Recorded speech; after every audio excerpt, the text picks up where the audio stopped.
ராவண ராம் இவர் தான் சோஷியல் மீடியாவில் ரொம்ப ரொம்ப ட்ரெண்டாக போயிட்டுருக்காரு. ரீசெண்டாக ஒரு வீடியோ ஒன்று வெளியிட்டிருக்காரு. அதில் நிறைய பேர் எதிர்பார்க்காத சில விஷயங்களை அவர் சொல்லியிருக்காரு. அது மட்டும் இல்லாமல் இவர் ட்ரெண்டாக முக்கியமாக காரணமாக இருந்ததே ஆஷாமா அப்படின்னு சொல்லப்படுற அந்த நடிகை தான். ஸோ அந்த நடிகை பற்றியும் அவர் சில விஷயங்களை ஓப்பன் அப் பண்ணியிருக்காரு. இது எல்லாத்தையும் தொடர்ந்து இந்த வீடியோவில் பார்க்கலாம். அதுக்கு முன்னாடி இது வரைக்கும் நம்ம சினி சமூகம் சேனலை சப்ஸ்கிரைப் பண்ணாதவங்க மறக்காமல் சப்ஸ்கிரைப் பண்ணிட்டு பக்கத்தில் இருக்க பெல் ஐக்கானையும் மறக்காமல் ப்ரெஸ் பண்ணிடுங்க. ராவண ராம் ஆஷா இந்த ரெண்டு பேருமே வந்து சோஷியல் மீடியாவில் ரொம்ப ரொம்ப ரொமான்டிக் அண்ட் ட்ரெண்டிங் கப்பலாகவே வளம் வந்துட்டு இருக்காங்க. சொல்லப்போனால் ஒரு நடிகை வந்து ஈஸியாக பிரபலம் ஆயிடுவாங்க. அதுவும் ஒருத்தர் கூட அவங்க பேர் பண்ணுறாங்க, ரியலாகவே அவங்க ஒன்று சேர போகிறாங்கன்ற அளவுக்கு ஒரு இம்பாக்டை கிரியேட் பண்ணிட்டாங்கன்னா எப்பவுமே அவங்க ரெண்டு பேரும் சேர்ந்து தான் நிறைய வீடியோஸ் போடுவாங்க. அந்த மாதிரி தான் இவங்க ரெண்டு பேரும் சேர்ந்து நிறைய வீடியோஸ்லாம் போட்டிருந்தாங்க. இவங்க ரெண்டு பேருமே சிங்கிள் பசங்க ஷோ மூலயமா ஒன்று, அதாவது கப்புலா அறிமுகமாகி இப்போ கப்புலாவே ரெண்டு பேருமே வின் பண்ணியிருக்காங்க. ரெண்டு பேரும் ஃபர்ஸ்ட் ரன்னர் அப்பா வந்திருக்காங்க இந்த சிங்கிள் பசங்க ஷோல. ஃபர்ஸ்ட் யார் வின் பண்ணிருக்காங்க அப்படின்னு பாத்தீங்க, அதாவது டைட்டில்ல யார் வின் பண்ணிருக்காங்கன்னா கூமாப்பட்டி தங்கப்பாண்டி தான் வின் பண்ணிருக்காங்க. அவங்களுக்கு ரொம்பவே சப்போர்ட்டிவா இருந்தது சாந்தினி. ஸோ சாந்தினி இல்லாம கூமாப்பட்டி இல்லை. ஏன்னா அவங்க தான் இவரை ரொம்பவே நல்லாவே மோல்டு பண்ணிட்டாங்க. அதே அளவு சாந்தினியும் என்னதான் இவ்வளோ வருஷங்கள் இந்த இண்டஸ்ட்ரியில இருந்தாலும் நிறைய முக்கியமான கேரக்டர்ஸ்லாம் வில்லியா பண்ணியிருந்தா கூட இந்த ஷோக்கு அப்புறம் அவங்களோட ரேஞ்சு வேற லெவல் ஆயிடுச்சு. ரெண்டு பேரும் வந்து சேர்ந்தா நல்லா இருக்கும்ன்ற அளவுக்குலாம் பேசப்பட்டு வந்தது. ஸோ இவங்களுடைய ஸ்டோரி ஒரு பக்கம்னா, இன்னொரு பக்கம் ட்ரெண்டிங் கப்பல் அப்படின்னு சொல்லப்படுற ஆஷா அண்ட் ராவணா இவங்க ரெண்டு பேருமே எங்க போனாலும் ஒன்னா போறது, ஒன்னா வர்றது, போட்டோஸ் எடுக்கிறது, வீடியோஸ் எடுக்கிறது, நிறைய ரீல்ஸை வந்து அவங்களுடைய ரசிகர்களுக்காக உருவாக்கி நிறைய ஃபேன் பேஸ் உருவாகிட்டாங்க.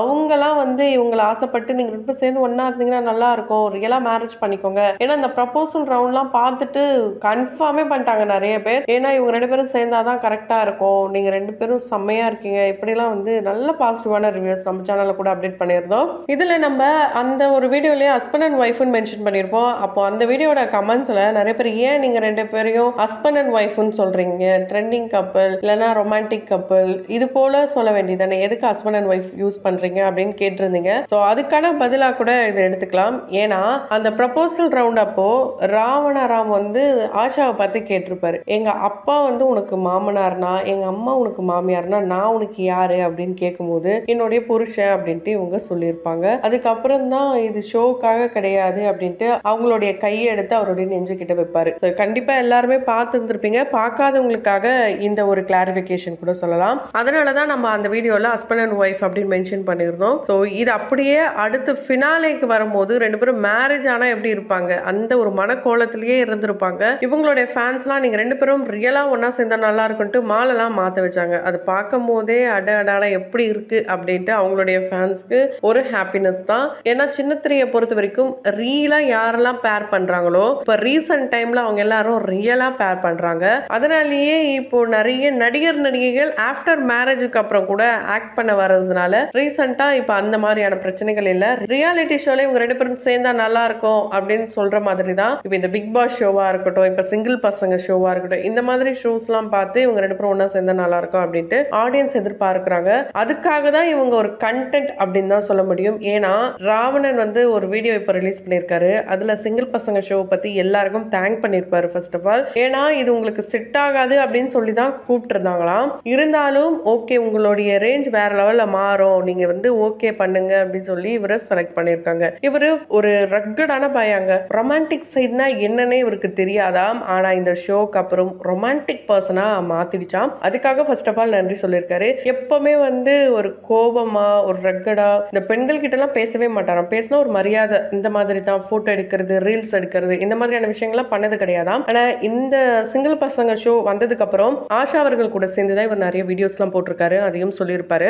நான் இங்க வந்ததுக்கு முக்கிய காரணம் தமிழை வளர்க்கணும், எனக்குள்ள இருக்கிற திறமைய நான் வந்து தமிழ்ல ரேப் பண்ணி அதை பிரபலப்படுத்தணும், நான் ஒரு ஸ்டேஜ்ல பாடுறேன் அப்படின்னும் போது அந்த பாடலை என் கூட சேர்ந்து அங்க சுத்தி இருக்கிறவங்க எல்லாரும் கத்தி பாடணும், இது போல ஒரு மொமெண்ட் கிரியேட் பண்ணணும்னு நினைச்சு வந்தேன். அது அப்படியே வேற மாதிரி இருந்தது. ஆனா அதுவும் நல்லா இருந்தது. அதையும் ரசிக்கிறாங்கன்னும் போது ஓ இதையும் ரசிக்கிறாங்களான்னு எனக்கு அப்பதான் தெரிஞ்சுது. ஸோ இது எல்லாத்துக்கும் காரணம் இந்த ராவண இவன் மட்டும் கிடையாது, ஆஷாவும் தான் அப்படின்ட்டு ரொம்ப பெருமையா ஆஷாவை பத்தி சொல்லியிருப்பாரு. ஆஷா மேடம் கூட சம்டைம்ஸ் இவர் சொல்லியிருப்பாரு. ஸோ ஆஷாமான்னு இவர் சொல்லும் போது தான் அந்த பேரே ரொம்ப அழகா தெரியுது. அண்ட் அது மட்டும் இல்லாம இன்னொரு விஷயம் அவர் சொல்லியிருப்பாரு, இதுக்கப்புறம் நான் வந்து என்னுடைய கெரியரை பார்க்கணும்னு நினைக்கிறேன், நான் வந்து இது கிடையாது. நான் இந்த ஷோக்கு வந்து ஒரு விருது வாங்கிட்டேன், இது வந்து ஒரு படிதான். இதை தாண்டி எனக்கு நிறைய விஷயங்கள் இருக்கு, என்னுடைய கெரியர் இருக்கு, ஃபேமிலி இருக்கு. எனக்கு ஃபேமிலி சப்போர்ட்டுன்னு ஒன்று கிடையவே கிடையாது. அந்த சப்போர்ட் இல்லாமலே நான் வந்து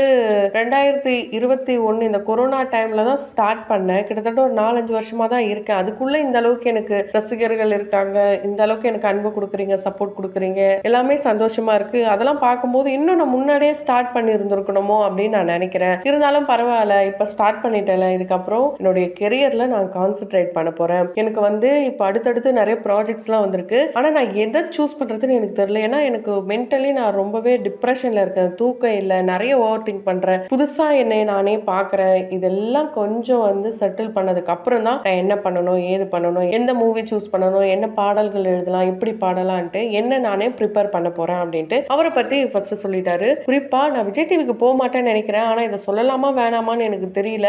எந்த இடத்துல என்னுடைய திறமைக்கு வாய்ப்பு கிடைக்குது, என்ன நான் வந்து அடுத்த லெவலுக்கு கொண்டு போகலான்னு நினைக்கிறியோ, எந்த சேனல் என்ன அடுத்த லெவலுக்கு கொண்டு போகிறதுக்கான ஒரு வழிகளை, எனக்கான திறமைக்கான ஒரு வழியை அமைச்சு கொடுக்குதோ அங்கதான் நான் ஒர்க் பண்ணுவேன் அப்படின்ட்டு ஓப்பன் ஸ்டேட்மெண்ட்டா கொடுத்துட்டாரு. இதுல இருந்தே தெரியுது அவர் வந்து விஜய் டிவில வந்து கண்டிப்பா கூப்பிடுவாங்க.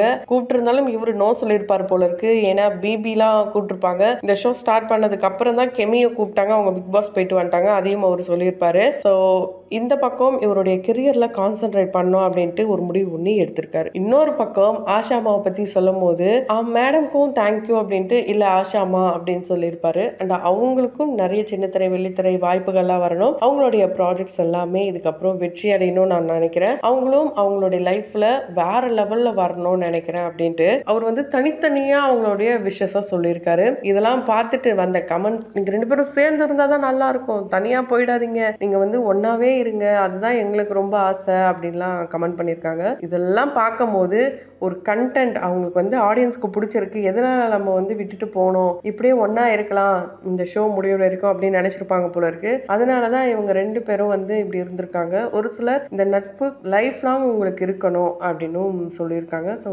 நட்புன்ற அளவுக்கு ஃப்ரெண்ட்ஷிப் ஜோனுக்குள்ள கொண்டு வந்திருக்காங்க. ஆனால் நம்ம இந்த ஸ்க்ரீன்ல பார்க்கும்போது அது ஃப்ரெண்ட்ஷிப் மாதிரியே தெரியல, நிறைய பேர் அதுதான் ஒத்துக்கணும். ஆனால் இவங்க 2 பேரும் சேர்ந்து இந்த மாதிரி ஒரு முடிவு எடுத்திருக்காங்க. 2 பேரும் அவங்களுடைய கெரியர்ல கான்சென்ட்ரேட் பண்ண போறாங்க. அண்டு ஃபர்ஸ்ட் வின் பண்ண இந்த தங்கப்பாண்டி, இவரை பற்றியும் ரொம்ப க்ளோஸாக பேசியிருப்பாரு. நான் அந்த செட்லேயே பேசினது அவர்கிட்ட தான் க்ளோஸாக, என்னுடைய ஃப்ரெண்ட் அவரு. மற்ற எல்லாருக்கிட்டையும் நல்லா பேசுவேன், நான் கொஞ்சம் கோவமான ஆள், ரொம்ப சைலண்டாக இருப்பேன். நான் கோவப்பட்டாலும் அங்கே இருக்கிறவங்களாம் வந்து அடுத்த நிமிஷமே பேசிடுவாங்க, எனக்கு எல்லாரையுமே ரொம்ப பிடிக்கும். இருந்தாலும் ஒரு நல்ல ஒரு ஃப்ரெண்ட்ஷிப் கேங் வந்து நான் உருவாக்கணும்னு நினைக்கிறேன். அந்த நட்பு இருந்ததுன்னா நம்ம என்ன வேணாலும் சாதிக்கலாம் அப்படின்ட்டு நட்பை பற்றியும் அந்த இடத்துல பேசியிருக்காரு. ஸோ நிறைய ட்ரீம்ஸோட வந்தேன், நான் நிறைய வந்து அம்மாவை பற்றி பேசணும், நாட்டுப்பற்று பற்றி பேசணும், தமிழை பற்றி பேசணும்லாம் நினச்சேன், எதுவுமே பண்ண முடியலன்னு சொன்னார். அது இதுக்கான மேடை இல்லைன்றதை இவர் புரிஞ்சுக்கிட்டாரு. அப்போ இதுக்கான மேடை எது, அதுக்கான இடம் எதுன்றதை அவர் தேடி பிடிச்சி அந்த இடத்துக்கு போயிட்டு ரசிகர்களை அவர் வந்து எப்பவுமே என்டர்டைன்மெண்ட் பண்ணிக்கிட்டே இருக்கணும். அவரும் அடுத்த லெவலுக்கு போகணும், அந்த ஆஷா அவர்களும் அடுத்த லெவலுக்கு போகணுன்ட்டு நம்மளுடைய சினி சமூகத்தின் வாயிலாக வாழ்த்துக்களை தெரிவித்துக் கொள்ளலாம். தொடர்ந்து வீடியோஸ்லாம் பார்க்கணும்னு நினச்சிங்கன்னா உடனே சேனலை சப்ஸ்கிரைப் பண்ணிட்டு பக்கத்தில் இருக்க பெல் ஐக்கனையும் மறக்காம ப்ரெஸ் பண்ணிடுங்க.